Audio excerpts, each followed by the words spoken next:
फकरुल्लाह। फक्र है जनाब। तुम पेरिस वाले खेमे में जाओ, तुम्हें पेरिस में पढ़ना है। जी जनाब।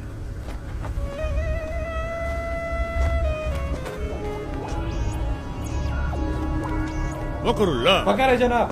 तुम अमेरिका वाले खेमे में जाओ, तुमको अमेरिका में पढ़ना है। जनाब।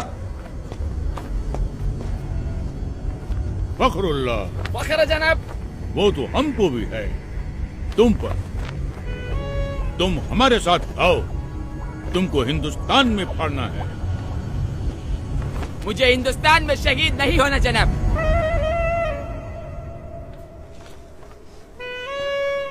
वहाँ पहले ही बहुत आतंक है। एक साथ 2 बम फट जाए तो दूसरे की खबर वही दबा देते, ताकि जनता में अखरोट पैदा न हो। अखरोट नहीं बेवकूफ, आक्रोश। बाकी का टीआरपी नेता ले जाते। मुझे तो इंटरनेशनल न्यूज बनना है। Love in Paris, americano. खामोश।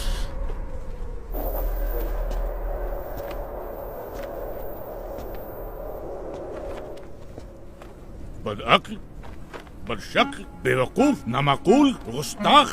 इसके लिए तुझे अंग्रेजी सीखनी चाहिए थी, काफिर की औलाद। अब तुम 2 ही जगह पढ़ सकता है, या पाकिस्तान या हिंदुस्तान। हिंदुस्तान जनाब। अल्लाह, सुभान अल्लाह, बरकतुल्लाह, इंतामुल हक, अल्लाह, ओस्मा बिन लादेन, अल्लाह। आओ मेरे साथ।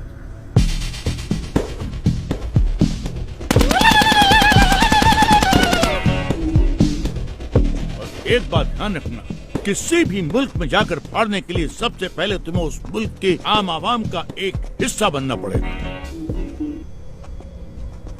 जिससे किसी को भी तुम पर शक न हो। इसलिए सबसे पहले मैं तुम्हें एक सच्चे हिंदुस्तानी जैसा बनाऊंगा, और सच्चे हिंदुस्तानी जैसा बनने के लिए तुम्हें हिंदुस्तान की तवारीख यानी कि हिस्ट्री और वहां की रवायत जाननी होगी, और वो तुम्हें मैं न नहीं बताऊंगा, ये बताएगा।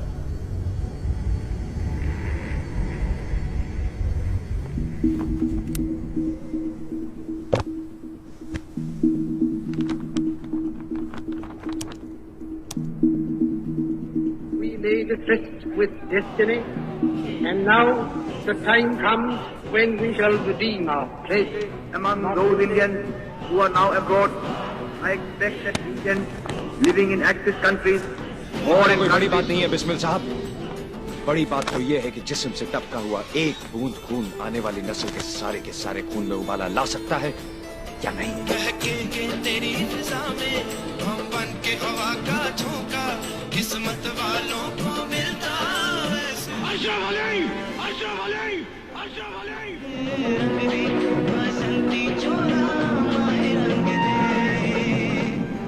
लेकिन हमारा हिंदुस्तान जिंदाबाद था, जिंदाबाद है और जिंदाबाद रहेगा। हिंदुस्तान जिंदाबाद। देखा जाए बर्बादियों का समा, ईश्वर या अल्लाह ये पुकार सुन ले, ईश्वर या अल्लाह हे दाता।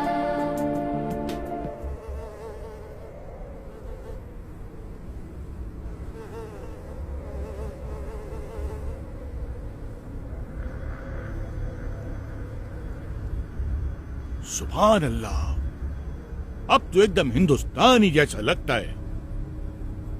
कैसा महसूस होता है? एकदम इंसान जैसा।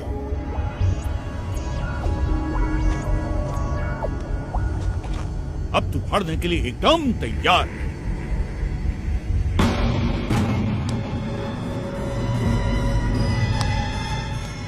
जाओ, अब फाड़ दो इसको।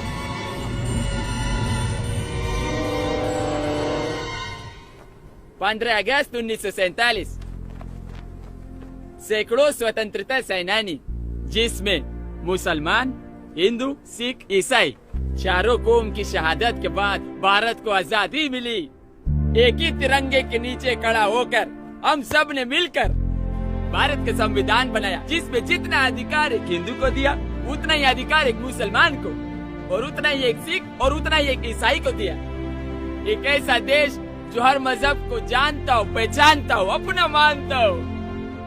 ऐसा देश जहाँ पर हिंदू के मंदिर की घंटियों के साथ अजान मिलकर पूरे हिंदुस्तान को एकता का पाठ पढ़ाती हो।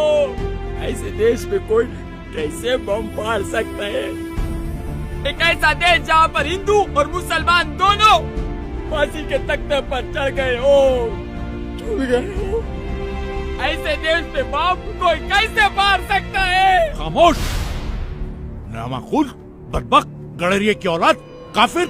वापस तो हमारा बम हम खुद फाड़ देगा, हम खुद फोड़ेगा इसको। अरे हाँ, छोड़ दो इसको।